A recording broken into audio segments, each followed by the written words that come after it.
जय श्री कृष्ण।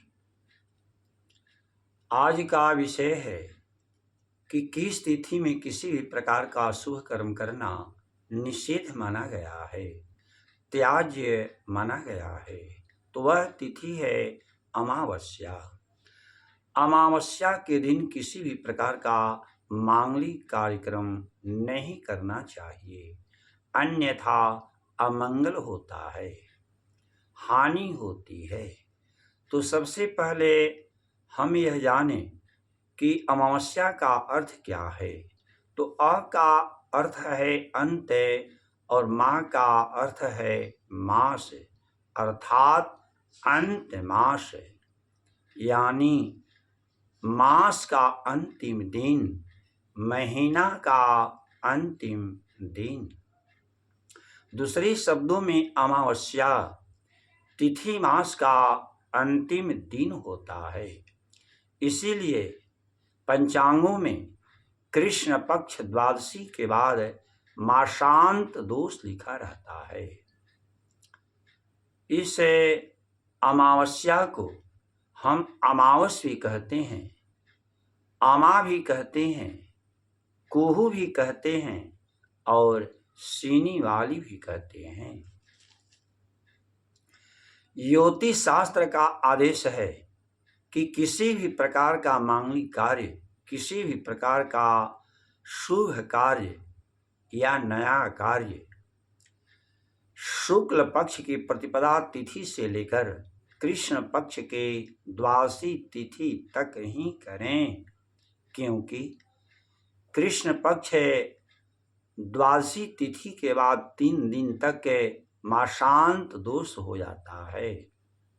जिस मासांत दोष में किसी भी प्रकार का मांगलिक कार्यक्रम नहीं करना चाहिए, नया कार्यक्रम नहीं करना चाहिए।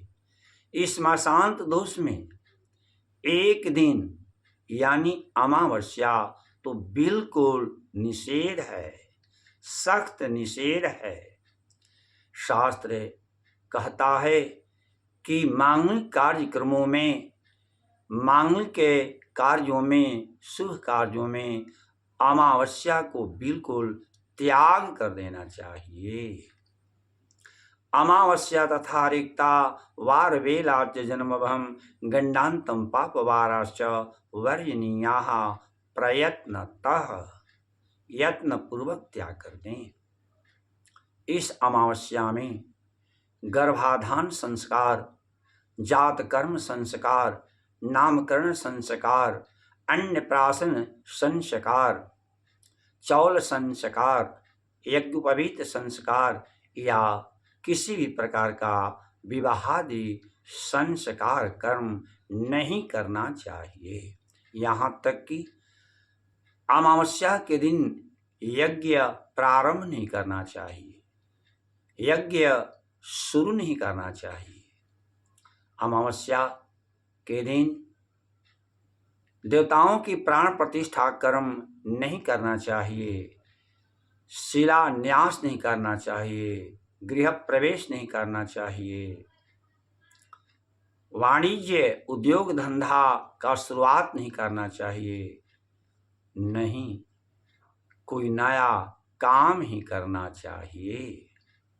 यह अमावस्या तभी होती है जब सूर्य एवं चंद्रमा एक राशि में हो जाते हैं।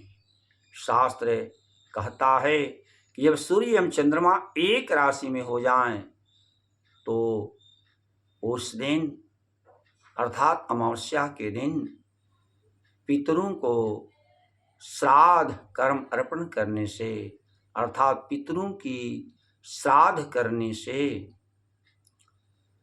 पितरों को अत्यंत तृप्ति होती है, संतुष्टि होती है। इसलिए अमावस्या के दिन पितृ श्राद्ध कर्म करना चाहिए अथवा किसी भी प्रकार का श्राद्ध कर्म करना चाहिए। और यह अमावस्या पर्व दिनों में एक मुख्य पर्व दिन होता है। इसलिए इस अमावस्या के दिन तीर्थों में स्नान करने से अक्षय फल की प्राप्ति होती है। अमावस्या के दिन दान धर्म का आचरण करने से भी अक्षय फल की प्राप्ति होती है। अतः अमावस्या तीर्थों में स्नान करने के लिए, दान धर्म का आचरण करने के लिए और श्राद्ध कर्म करने के लिए ही विशिष्ट है, प्रसिद्ध है, सर्वश्रेष्ठ है। इन 3 कर्मों को छोड़कर शेष कोई भी शुभ कर्म अमावस्या को नहीं करना चाहिए। यही शास्त्र का आदेश है। अंत में सबके मंगल की कामना। ओम स्वस्ति।